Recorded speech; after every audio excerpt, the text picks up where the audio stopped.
Ladies and gentlemen, we are very privileged to have this stellar session with us. I understand we have two individuals also connecting to us from abroad, but let me first introduce those on the stage. To my far left, Professor Suzuki from the University of Tokyo, and I think he deserves a special thanks for him being the only international participant to arrive to Israel for the conference. It's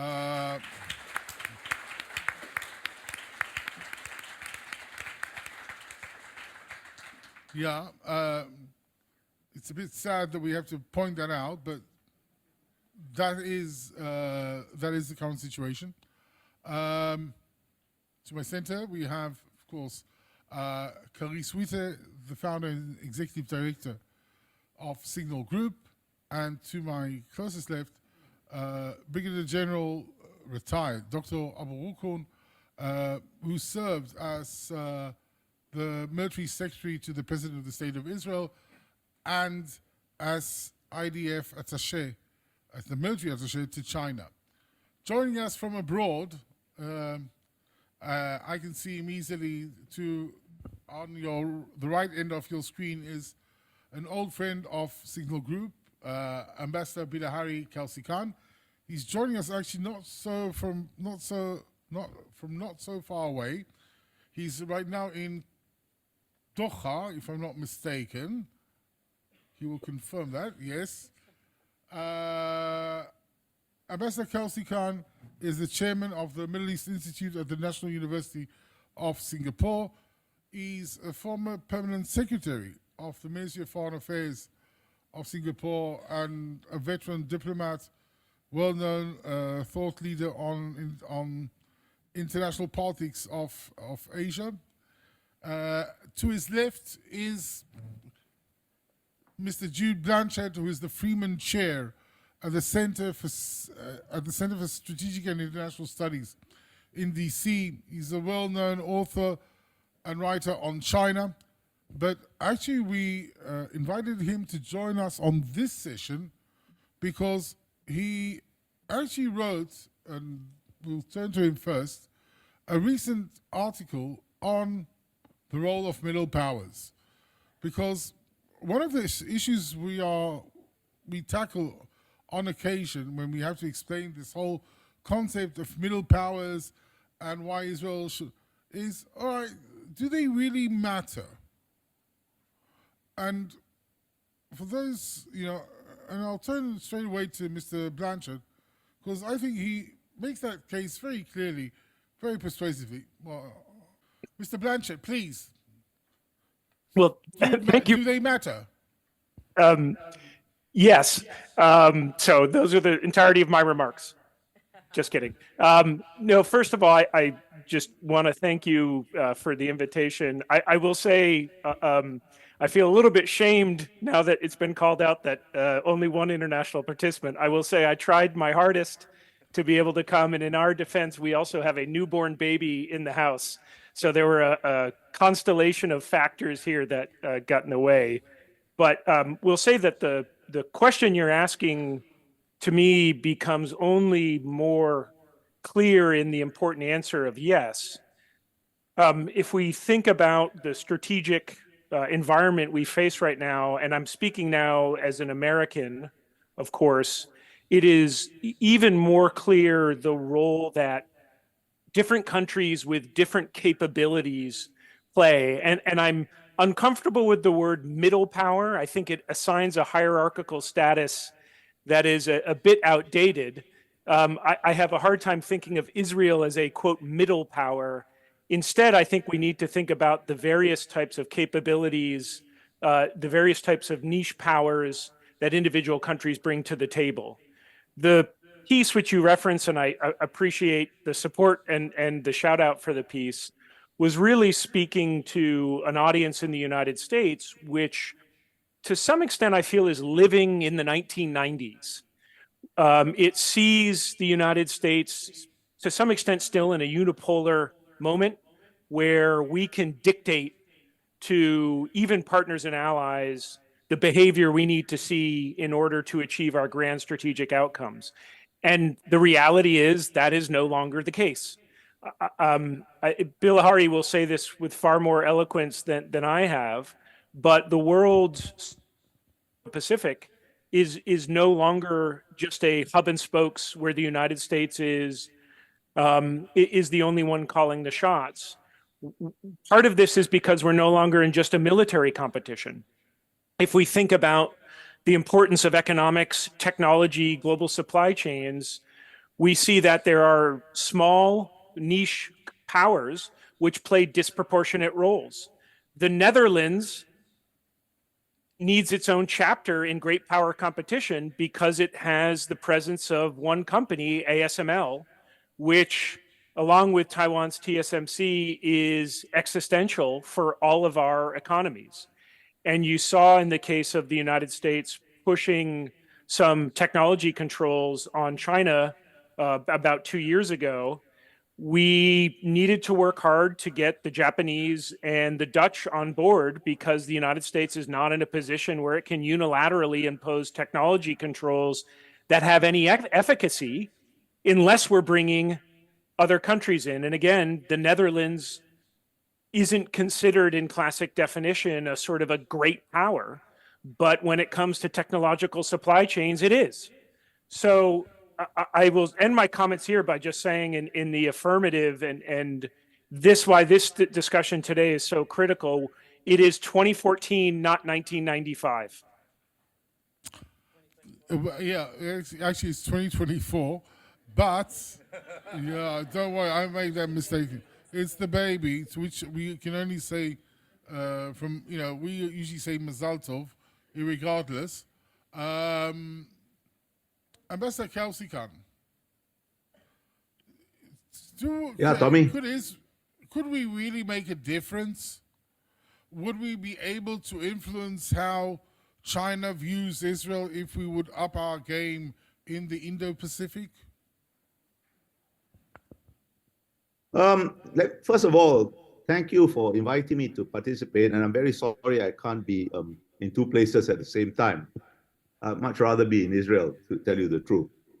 But let me say that much of what I wanted to say, Jude has already said. But to answer your question, I mean to give a context to your question, I understand what you're asking. I think we have to understand that the world is now multipolar, and multipolarity has many dimensions, right? It is absurd to think of Singapore, for example, as any kind of pole in the traditional sense. But in certain specific domains, we do have a role. For example, in some kinds of finance, in logistics, and so on. And I think Israel has to think of itself in the same way, and I think your initiative, a Signals initiative, is pointing in the same direction. So the answer, Tommy, to your question is you can play a role, and that role in the Indo-Pacific, you have to define that role very carefully and realistically.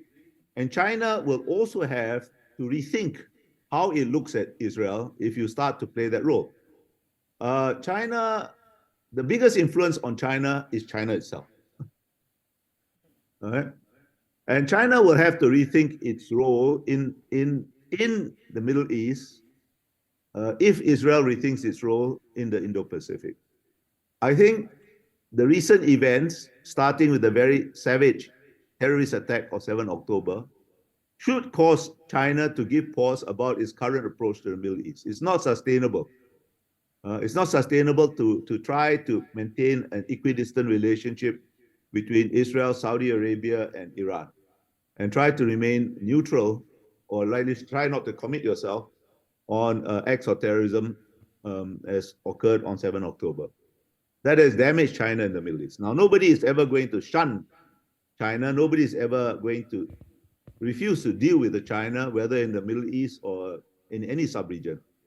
But China needs to look at itself in the context of changes in the world and in the Middle East specifically. Let me make one more point and then I'll shut up. I promise you, Tommy. What are those changes in the world? I think D.S. Lambert mentioned some of them, but those are not by any means an exhaustive list. All of us, whichever region we are in, face two fundamental sets of realities. First of all, I think there is now better appreciation that we have to deal with both the US and China, and this is not a choice between them. And the fact is that dealing with the US or helping the US in our sub-regions is a necessary condition of dealing with China in a situation of equilibrium. Without the US, there's no equilibrium. And I think what has happened after 7 October in the Middle East during the war in Gaza underscores that reality. The US is still the only external power with any influence who can maintain some kind of balance in the Middle East. Second, while we must deal with both the US and China, all of us have concerns about some aspect or another of US behavior as well as Chinese behavior. The concerns are not the same, nor are they held with the same intensity, but they exist. Now you put these two sets of realities together, what do you get? You get, first of all, a situation such as that D.S. Lambert did describe, where you have the development of the Quad, trilateral cooperation, AUKUS, and so on, and also quiet but significant efforts by key countries in the Indo-Pacific to improve their defense relations with the US in order to promote balance. But because we do have concerns, and we promote balance because we are concerned about certain aspects of Chinese behavior. But at the same time, because we have concerns about US behavior, I think you're going to see an increasing move towards countries, including US allies, US partners, and US friends, to seek greater strategic flexibility. I don't like this term strategic autonomy. It's too stark and doesn't really capture what people are trying to do. But strategic flexibility, so as to be able to deal with the ambiguities and the concerns resulting from certain aspects of US behavior. And that gives Israel an opportunity through your global initiative to play a role, not just in your own region, which will always be your main priority, but in other regions, including the Indo-Pacific. Thank you. I'll shut up now. Yes. Don't worry, I will come back to you. Oh dear. Professor Suzuki. Professor Suzuki, but Japan views Israel a bit more cautiously. But is it interested in a more engaged Israel in the Indo-Pacific?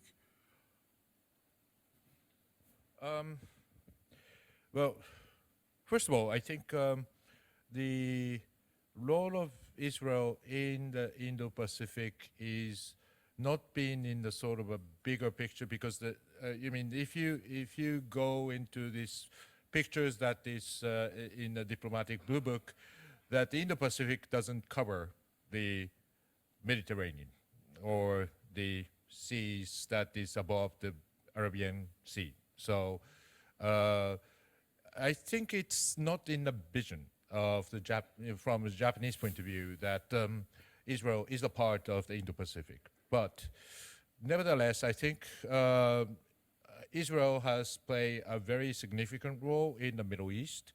And in terms of the regional stability, I think Israel has so much role to play. And from a Japanese point of view, the Middle East is critical importance because of the supply of oil and gas, of course, but also there are a number of issues with regard to the recent development in the Gulf states, particularly the Saudi Arabia and the UAE, because of the decarbonization, the reduction of the consumption of the fossil fuel, creates the opportunity for Japan to penetrate more in the Middle Eastern economy. And I think Japan will be able to play in terms of the collaborator in the industrial development in the Middle East. And of course, the collaboration with Israel has been very important Before the October 7th, there was an increasing amount of investment in Israel, and there was a significant interest in developing not only the civilian technology but also the dual-purpose technologies, including drones and the sensors. So I think there are a lot in common as a bilateral collaboration with Israel. And coming back to the main theme of the middle power, I think I share the sentiment with Dr. Blanchette about sort of a discomfort of the use of the word middle power, because there are a lot of this debate in Japan about whether Japan is a middle power or not. There are, certain certainly Japan is the economic, the third, fourth largest economy, but at the same time we are very small in the military role. So the geostrategic power in Japan is not exactly the middle power, or rather small power. But when it comes to the geo-economic power, Japan is fairly playing a significant role, like Dr. Blanchette says, the Netherlands. The Netherlands is playing a very significant geo-economic role. So it's a geo-economic giant, but the geopolitical not so giant. So, Not so there, it's yeah. polite, So I yes. think these kind of distinctions is necessary because of this. Not just the power, the measurement of the power has changed. So we need to inclusively taking those different measurements into account. Thank you. Brigadier General Abu Okun, you're a veteran of the Israeli defense establishment. And also, you had considerable roles also in the diplomatic sphere, also in the president's residence and also in China. And I would argue that one of the major stumbling blocks for Israel in pursuing this Indo-Pacific future is getting the Israeli establishment to rethink its position and, maybe, as we used to call it, change its diskette. How do we do that? Is it possible? Well, Israel has many interests.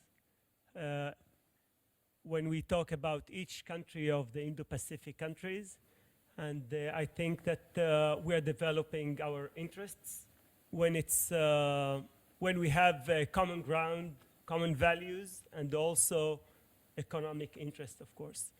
When Israel decided to open, for example, a military attaché office in Tokyo lately, maybe 3 or 4 years ago, it was not in order to punish anyone, of course not China.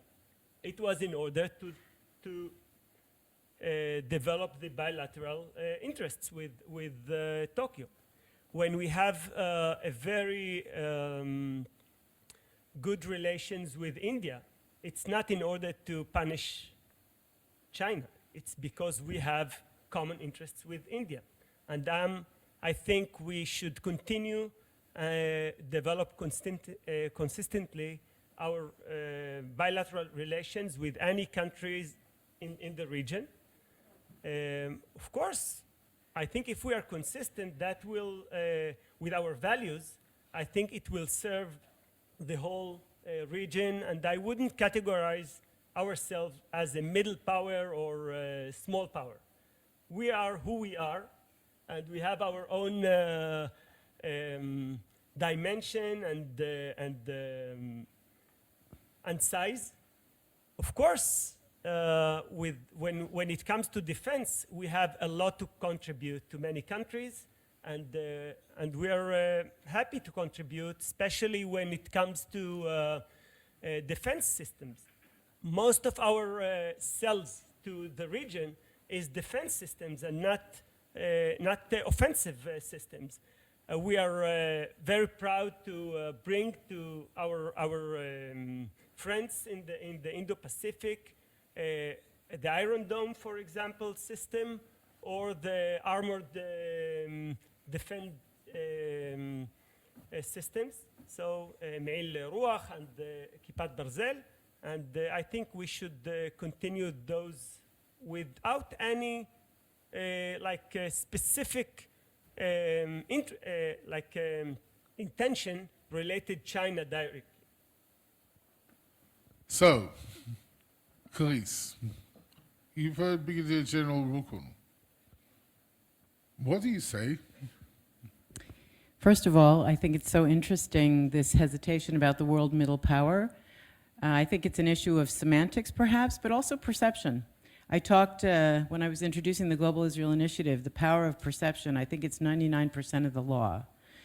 Reality is what we perceive. And if we perceive ourselves in a certain way, we are that way. And you see the humble Japanese and the humble Israelis don't want to say the term middle power. I do agree with Jude. Niche power is very interesting. And I think it definitely is pointed and focused, as niche means. But I think it misses the importance of the potential for a country like Israel, which is so regionally oriented and for very good reason has a tremendous amount of limitation in its ability to look beyond the region, because look what's going on right now. We have so many of our husbands and sons and brothers in the reserves, or our children fighting, or brothers fighting in various places around the country because we're fighting a multi-front war. And we are reminded that we have to focus on our security. If we don't have the basic physical security, we can't really do much else. So I think it's incumbent upon us to remember there's a reason why Japan wanted to open a military attaché office after almost 17 years. There's a change in Japan's views of itself, a change in its views of the region, and a change in its views of Israel. And there are many factors that lead into that. China is a player. The US is a player. The Abraham Accords are a player. The more we are able to cooperate with the region, the more comfortable the world is in cooperating with us. And I believe that, this is a horrible moment. I made Aliyah in 1987. And honestly, and I lived through everything we've all lived through all those years. The second Intifada was horrific. And in some ways, this is worse. And people say, oh, of course it's worse. Well, we were getting blown up every other day back then in the early 2000s. Today, the world is perceiving and misperceiving us. Today we had a session earlier where the Singapore ambassador, Singapore only recently established an embassy here, although we've had excellent relations. Israel's had excellent relations with Singapore for decades. And he said, it's so important, we're realizing now how important it is for us to be here because we are seeing what's happening on the ground and how otherwise what's happening is so misunderstood elsewhere. So to sum up, I would say that Israel is a middle power by the definition of middle power, punching above your weight. Again, I refer to UAE and Qatar, very small countries who don't have big, vast militaries, but they are influencing things all over the place. And I would like to just also thank all of you for your input and your comments, because I think it's helping all of us sort of have this idea of what is a middle power and how Israel can work with the Indo-Pacific countries going forward. Thank you. Mr. Blanchette, but do you think that and I'm coming back to a point that also Bilahari made, and I want to turn to your expertise also on China. Israel acting as the middle power in Indo-Pacific, could that help with China's rather adversarial position towards Israel? No.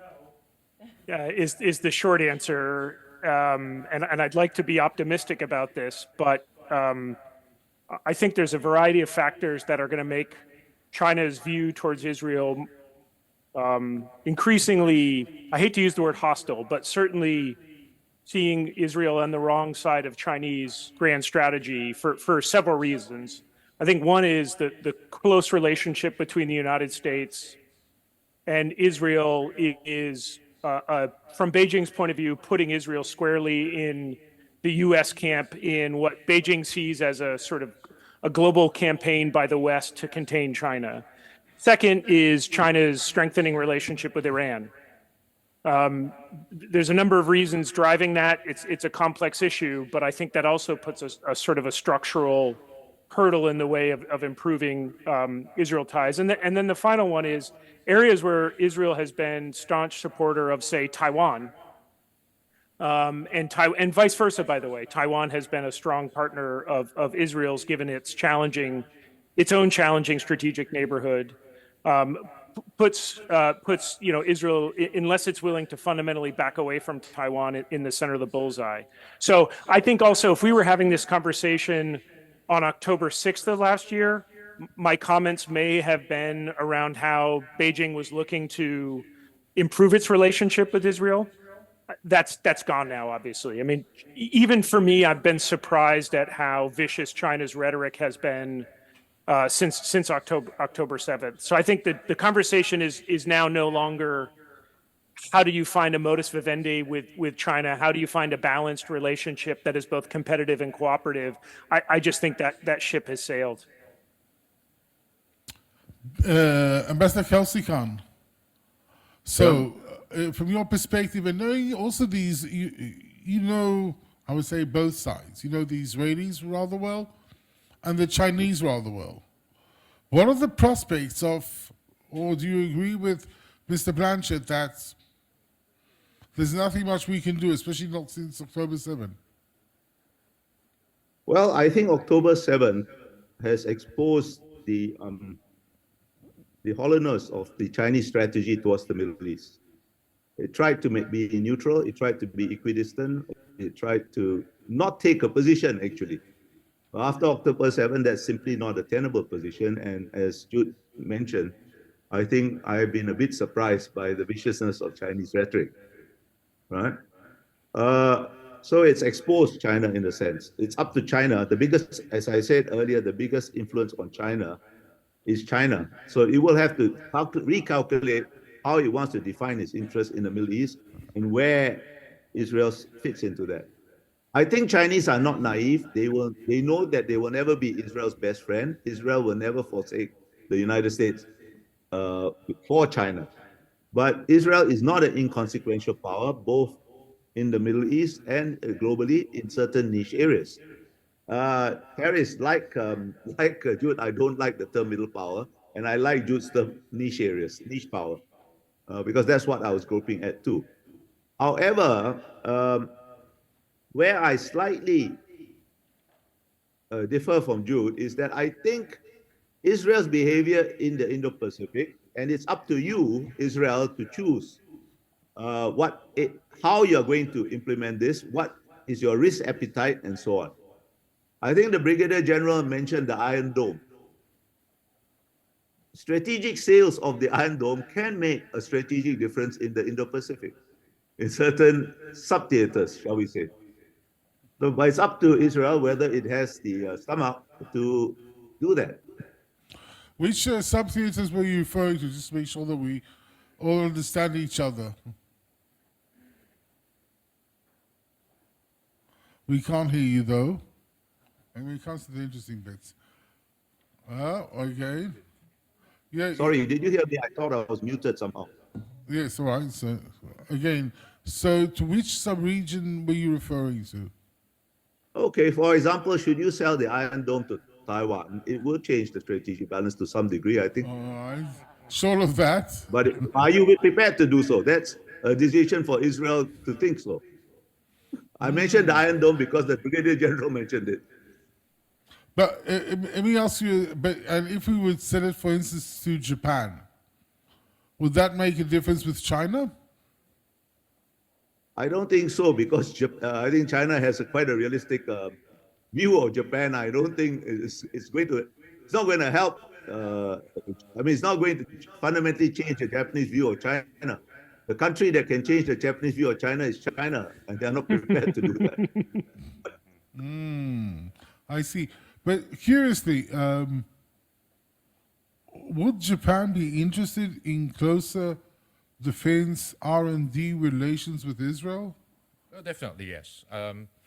Iron Dome, I mean, because of the distances and geography, the Iron Dome is designed to shoot down the slower missiles and drones. So basically, I think the major threat from North Korea and China is ballistic missiles, and U.S. Patriots and SM-3, the missile defense system is already in place in Japan, but these are not enough to meet those challenges. So I think the arrow systems, etc., is also another opportunities to expand the defense cooperation.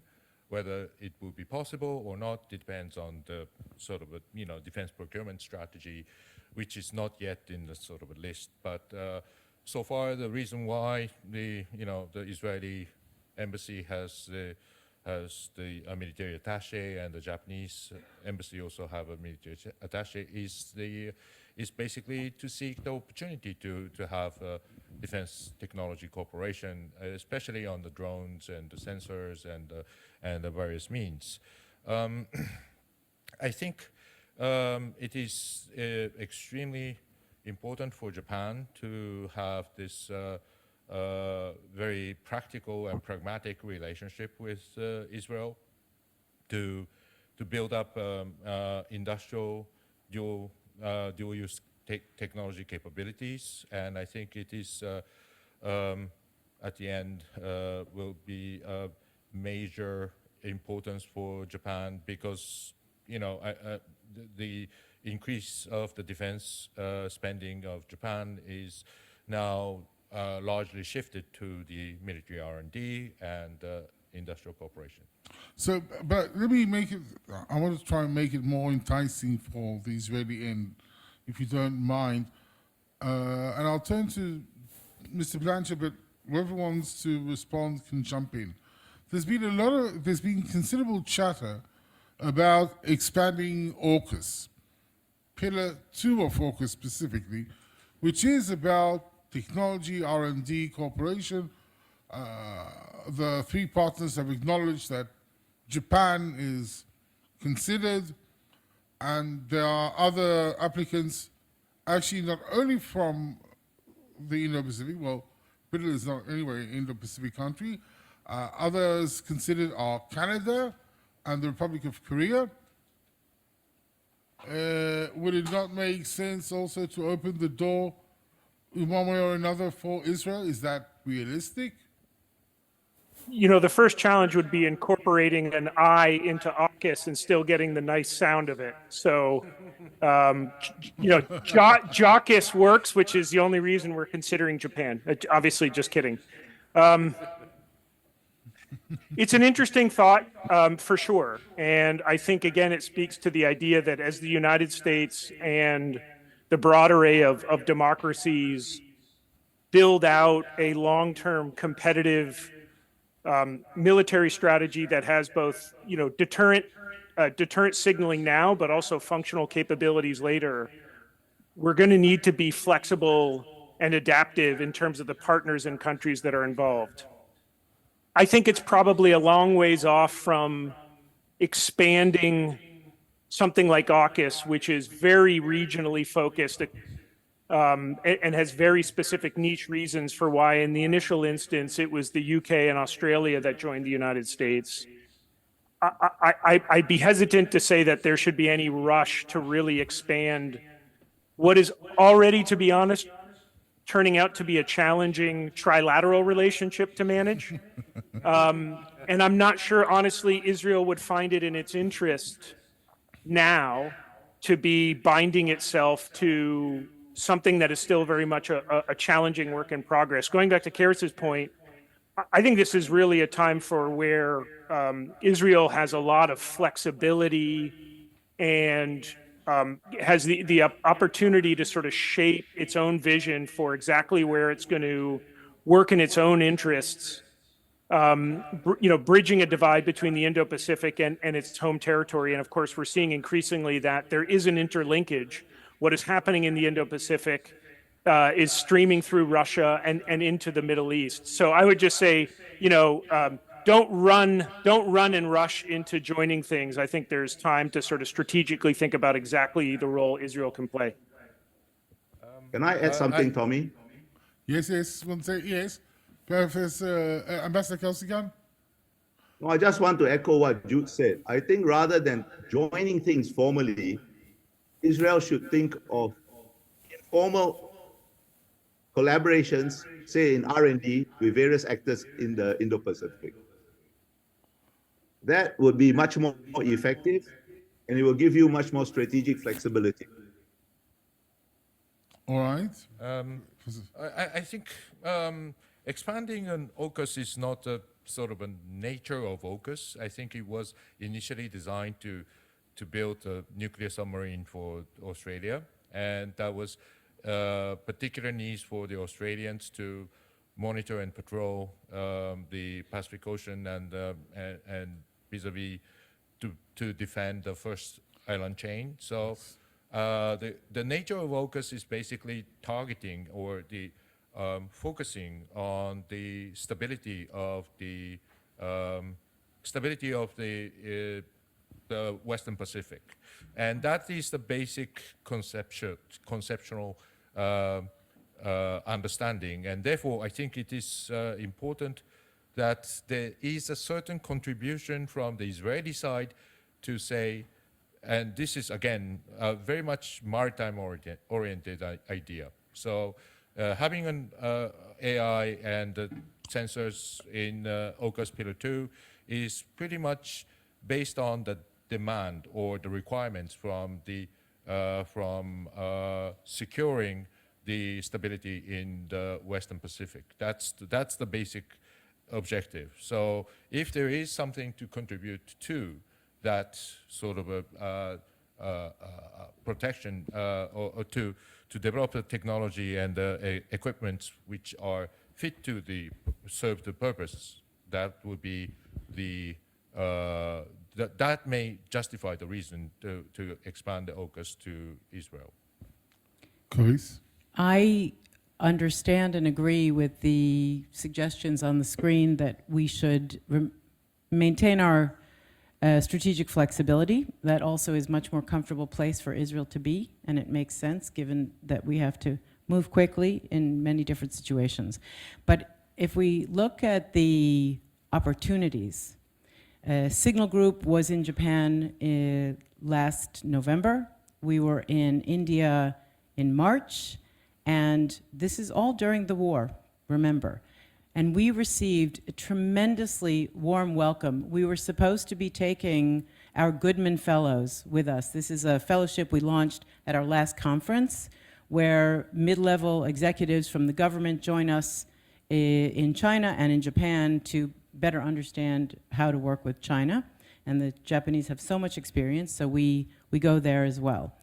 They couldn't come because of the war, and yet we received a tremendously warm welcome, not because of our beautiful eyes, but because of Israel's added value, because they are interested in, and many people know, India's military cooperation, defense cooperation with Israel is extremely strong and growing, and yet they are looking for wider relations, wider tech relations on so many levels.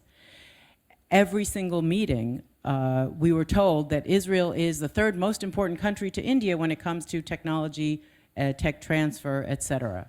That's pretty high up there. In Japan, also, they're at a different stage in their military transformation, and so it wasn't as pronounced, but the openness and interest in Israeli added value of the niche areas that you're all familiar with that I mentioned earlier. These are tremendous opportunities. And then we can look at South Korea, Vietnam, and beyond, and see how we must test the waters, no pun intended. And as much as this conversation is fascinating, we could go on for more.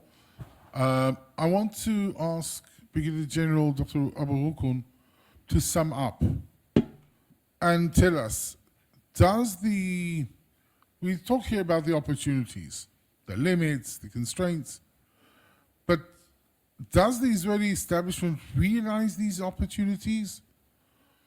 Are we pursuing them effectively enough? What do we need to do to move this ship, look a bit eastwards also? Well, to be realistic, we are in a period that we are so much focused in our own problems and our own region, and looking beyond is a bit difficult. And I am not sure we are doing it enough. So still, did we do it enough before October 7th? No, before October 7th, we have some approach to improve and to push forward our bilateral relations. I don't think that anyone would consider joining AUKUS, even not as a joke, because this is beyond it's putting ourselves in the first line of confronting China very directly. This is not us. I think it would be a big mistake to put ourselves there. We have enough of our own issues to solve, but that doesn't mean that we cannot collaborate with each one of the AUKUS and other countries in the region, the whole Indo-Pacific, from a bilateral approach, and also for our interests. Doing R&D is very much legitimate, and all this behind the scenes. I think Israel should always be careful not to insult China directly. There is no need for that, and we have so much ups and downs with our relations with China for so many reasons that are not connected to us. We all know the real reasons, and the Chinese are not naive. They know the real reasons. So let's put always seeds for the better day, and not focus on our revenge sense, or for example, anything like that, because we all the Israelis since October 7 are very much frustrated from the Chinese response to anything. Yes. Even not condemning Hamas is a terrible thing, unacceptable, but still we have to consider the so much complicated reasons behind the scenes. Well, you provided a sentence earlier, a more optimistic note. So I think we need to end here. Also, if I'm not mistaken, Ambassador Kalsikan has a flight to catch, and we want to wish him safe travels. And I guess that Mr. Blanchette has to attend to other more demanding calls right now. We want to thank Professor Suzuki for making it here, and wishing you also a safe journey home tonight. And thank our local participants also. And we are ready now for the next session, so thank you very much. Thank you.